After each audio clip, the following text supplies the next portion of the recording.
looked, yeah, as a kind of 11, you're looking at it and you're like, over the last few years, you're like, what Man United players? You know, as we sit there today, we'd have a case for a few of them to get in, a right few. So I think if they can get top 5, I think the manager's pulled up absolute trees. Well, key to their good results has been the improved form of their forwards Brian Mbeumo and Matheus Cunha. Paul Merson thinks the pair have already had a huge impact at the club. The players he's brought in, the three up front, 2 of them are performing. 2 are performing. They're dangers. They are, when they're hot, they are unplayable, in my opinion. They're very good players. And everybody else is playing well. Everybody's playing at 7, 7.5, 8. And they're getting that little rub of the green, which I didn't think Amorim was getting. May it continue. I like the man. I do like him because I just think he stuck with what he was doing. He believed in what he was doing. And if he was going to go out, he was going to go out his way. You know, because it takes, you've got to do something special to become the manager of Man United, in my opinion. Yeah. And he got, you know, they've got to make sure they carry this run on.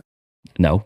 I do want to point out, though, that Mark, a couple of weeks ago on this very podcast, the biggest problem right now is that the coach keeps repeating the same tactics that clearly aren't working. Week after week, we're watching the same 3-4-2-1 setup, and week after week, the results remain disappointing. For a long time, it's frustrating for the fans, and it raises serious questions about his flexibility and adaptability at the top level. Now, when you look at great modern managers, they've always been willing to adapt. Take Xabi Alonso as a perfect example. When he first arrived at Real Madrid, he didn't stubbornly force his 3-4-2-1 onto the players immediately. He realized very quickly that the squad was better suited to a 4-3-3. He allowed that system to breathe. He allowed the players to feel comfortable, and from there, he built his own style. That is the mark of a manager who understands balance between his philosophy and the reality of the squad he's working with. And this is the Premier League, not the Portuguese league. The level of competition is brutal here. Every mistake gets punished. Every tactical flaw gets exposed. You cannot simply stick to one system and hope it will click with time. You have to evolve. You have to innovate. And above all, you have to respect the nature of the league you're working in. Ask yourself this: how many coaches in the Premier League are really flourishing with a 3-4-2-1 system? Not many. It's not a formation that consistently thrives in this environment. The intensity, the pressing, the athleticism of the league often requires different structures, whether that's the balance of a 4-3-3, the solidity of a 4-2-3-1, or even the unpredictability of a 3-5-2. Sticking to a 3-4-2-1 in every game is like banging your head against a brick wall. The outcome will never change. There's an old saying that perfectly applies here. If you don't change the systems that produce the results you don't want, you'll keep experiencing the results you don't want. Right now, that is exactly the trap this coach has fallen into. The same tactical setup, the same failings, and the same poor results. Fans don't see progression. They don't see hope. They just see stubbornness. Think back to Sir Alex Ferguson, one of the greatest managers football has ever seen. Ferguson was never tied down to one tactical shape. He could use 2 or even 3 tactical adjustments in a single match if the situation demanded it. He adapted to his players, he adapted to his opponents, and that's one of the key reasons why he dominated English football for so long. So the message is clear. If this coach truly wants to succeed in the Premier League, he needs to take a long, hard look at his approach.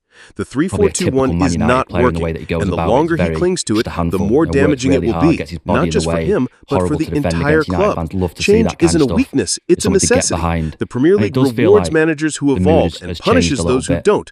Right now, the choice is simple: adapt or get left behind. Results between now and the end of the season, because even against Brighton in a game that they won relatively comfortably, Brighton have a couple of breaks at 0-0, which could have gone a different way. They've obviously come back into the game to make it 3-2, where lots of United fans at the time are going, "Oh God, not again." So they are still quite vulnerable in parts of the game, and other teams aren't going to be able to take advantage of that. But I don't really want to say they've turned a corner, but I'm going to say they've turned a corner a little bit. I just think that this little run is massive for Amorim, because it feels like he's finally the United manager. And that seems a stupid thing to say because he's been there for nearly a year, but finally he's got something that he can kind of show fans, and like, this is how I want my team to play. You maybe not be able to do it consistently until he gets another summer window under his belt, but there is something there. I bet he wishes he was facing Ange Postecoglou's Forest and not Sean Dyche's Forest at the weekend. Well, although Postecoglou got the better of him, didn't he? Twice last year. Well, true. That is true. But it was a mess there at Forest. Yeah, I mean, the next two games, Forest at home, Forest away, sorry, again is another game against those middle 11 teams that he just hasn't been able to beat. If you can beat Brighton at home, you can beat Forest away.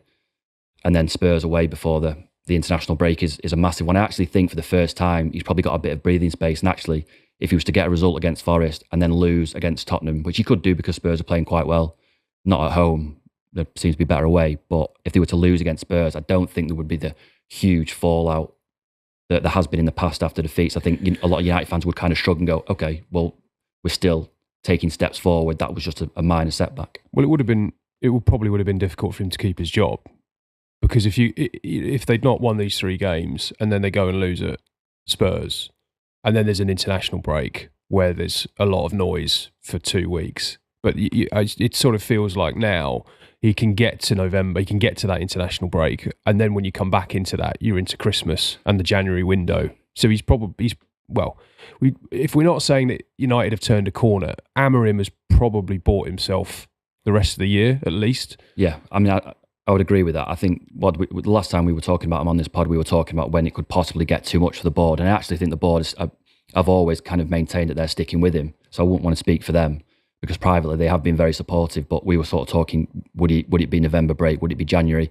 I actually think whatever happens now, he'll get the goodwill of the fans will last until at least January. And it's not bulletproof. And if they were to lose sort of 5 on the bounce, obviously that would change. But I do think that this run has been so significant for Amorim that he has bought himself breathing space and bought himself time. And it's little things like you get to January and all of a sudden you've got FA Cup games. In the third round of the FA Cup, with all due respect to a League One side, you get a League One side at home and you win, and it's a comfortable win. That's the kind of thing that Amorim has not had in the first start of the first period of the season because he hasn't had Carabao Cup games and he hasn't had European games. So you get to January, you win 2 games and you get to the FA Cup 5th round, and it makes everything feel a lot better. I think that what needs to happen now is he needs to get enough results to get him to the summer and for the board to back him properly in the summer and then start properly. That's what he needs. There's all this stuff about, he needs to get into the Champions League, he needs to get into Europe. That would be great.